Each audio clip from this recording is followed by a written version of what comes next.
दो एक बार मेरे को जो, अच्छा इलस्ट्रेशन नंबर, पेज नंबर। देखो एक बार जो मैंने कल होमवर्क दिया था पहले वो चेक कर लो आप one by one. Illustration number 40,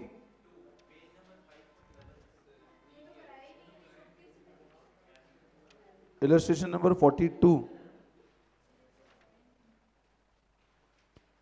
42 अभी नहीं करना है मैंने बताया छुट्टियों से।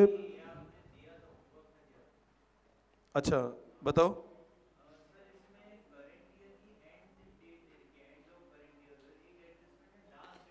देखो इलस्ट्रेशन नंबर 42 एक बार आप लोगों ने किया था क्या पहले, बाकी लोगों ने? इसमें आपको बोल रहे हैं new share and debenture issued on last date. Last date मतलब क्या है कि अपना, देखो लास्ट डेट और ओपनिंग डेट का मतलब क्या होता है, सब लोग ध्यान सुन लो। नहीं, एंड और लास्ट एक ही बात है वो, है ना? मतलब भले अपन नहीं देखते पिक्चरों में आता है पीछे लिखा हुआ द एंड, या उसको द लास्ट कर दोगे तो भी वही बात है। There is no difference, and और लास्ट से कोई फर्क नहीं पड़ता, सबसे पहली बात तो। बट लॉजिक क्या है, जैसे मान लो 9% डिबेंचर गिवन है, ओपनिंग 5 लाख है और क्लोजिंग 9 लाख है, और मान लो ऐसा बोलता है debenture were issued on last day of the year. अब अगर इशू लास्ट डे को किया था, इसका मतलब क्या हुआ कि सबसे पहली बात तो 4 लाख का तो फाइनेंसिंग में इन्फ्लो आएगा। अब इशू लास्ट डे को किया था मतलब पूरे साल कितना डिबेंचर रन किया अपन ने, 5 लाख, तो इंटरेस्ट 5 लाख पे देना है। मान लो ऐसा बोलते कि debenture were issued on first day of the year, इसका पूरे साल 5 लाख 9 लाख रुपए चला है, तो इंटरेस्ट 9 लाख पे देना है। तो डेट ऑफ डिबेंचर की जो इशू होती है उस पे, अब मान लो ऐसा कि मिड ऑफ द ईयर, तो मिड मतलब क्या हुआ, 5 लाख पे 6 महीने का इंटरेस्ट, 9 लाख पे ये ऐसे इंटरेस्ट निकलेगा। आई बात समझ में?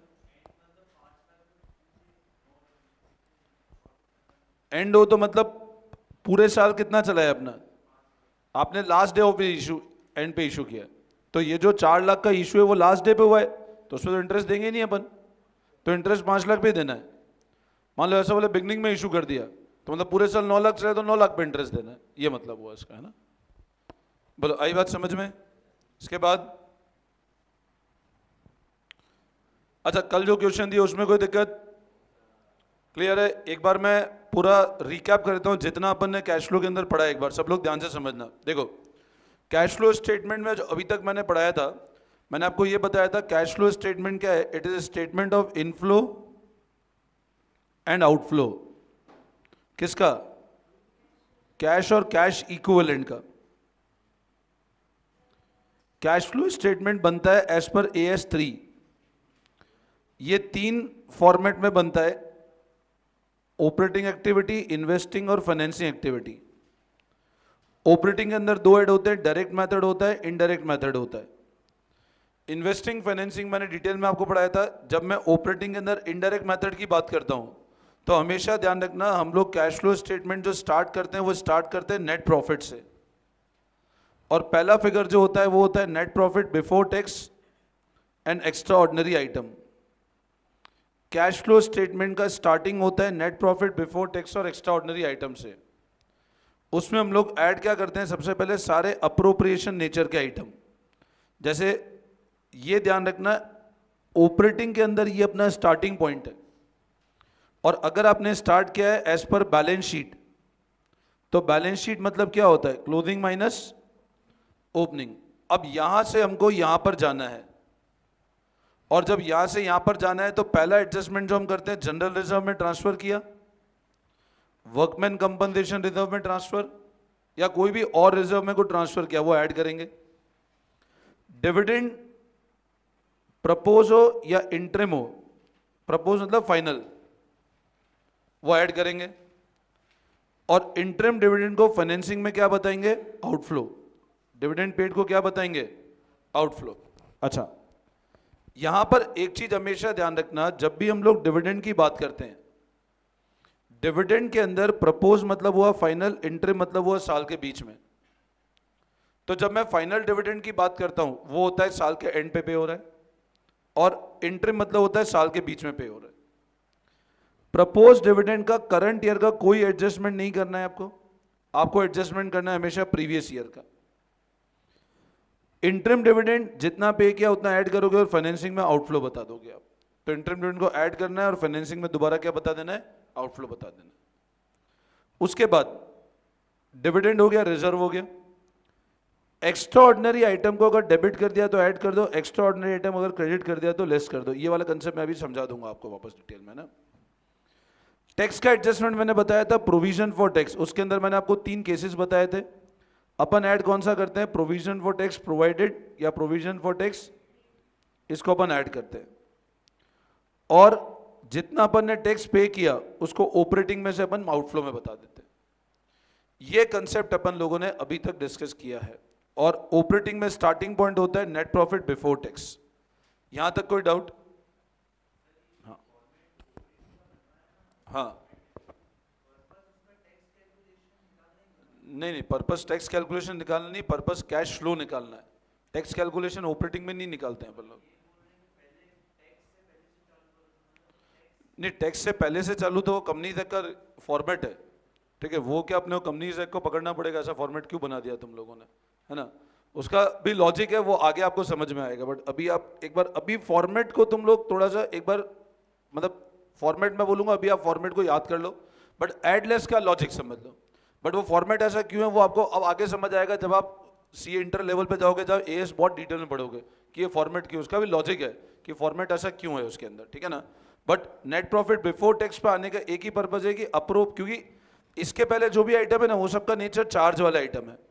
तो चार्ज वाले जो आइटम है उनको स्पेसिफिक दिखाने की नीड नहीं होती, इसलिए ये फॉर्मेट है बेसिकली। बोलो यहां तक कोई दिक्कत? क्लियर है? अब है ना, आप एक चीज समझना, मैंने आपको ऑपरेटिंग के अंदर जो पहला कंसेप्ट बताया था वो मैंने आपको net profit before tax calculate करना सिखा दिया मैंने आपको। और मैं अज्यूम करूं इसमें कोई डाउट भी नहीं है, मैंने इसके सारे आपको जो अलग अलग आइटम थे वो भी समझा दिए मैंने आपको, ठीक है। अब यहां पर एक चीज समझना, ये अपना कैश फ्लो ऑपरेटिंग में स्टार्टिंग पॉइंट है। ये आपका कौन सा पॉइंट है बच्चों? आप स्टार्ट यहीं से कर रहे हैं। अगला जो आता है नेट प्रॉफिट बिफोर टैक्स के बाद, मतलब अब अगला क्या निकालना है, सबसे पहला अपन ने सीखा नेट प्रॉफिट बिफोर टैक्स निकालना। अगला हम लोग जो स्टेप निकालते हैं वो निकालते हैं ऑपरेटिंग प्रॉफिट बिफोर, ये सेकेंड स्टेप है। मेरी बात फिर सुनना। Once you have estimated cash flow, अपन ने क्या करा, हमने नेट प्रॉफिट बिफोर टैक्स निकाल लिया। अब यहां से अगला हमको क्या कैलकुलेशन करना है, operating profit before working capital changes. Now what is meaning of this word operating profit, सबसे पहले समझो। देखो तो अब लिखो पहले अगला, the calculation of, the calculation of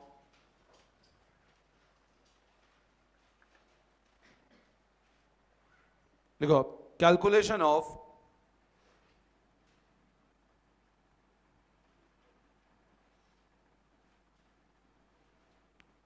operating profit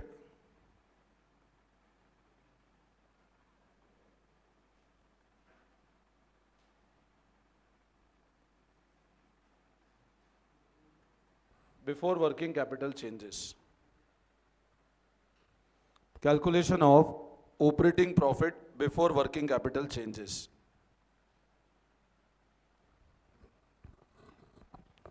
Calculation of operating profit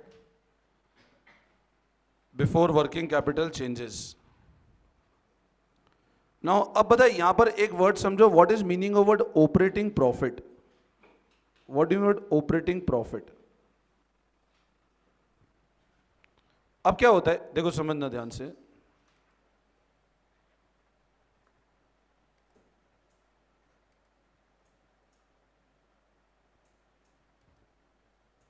आज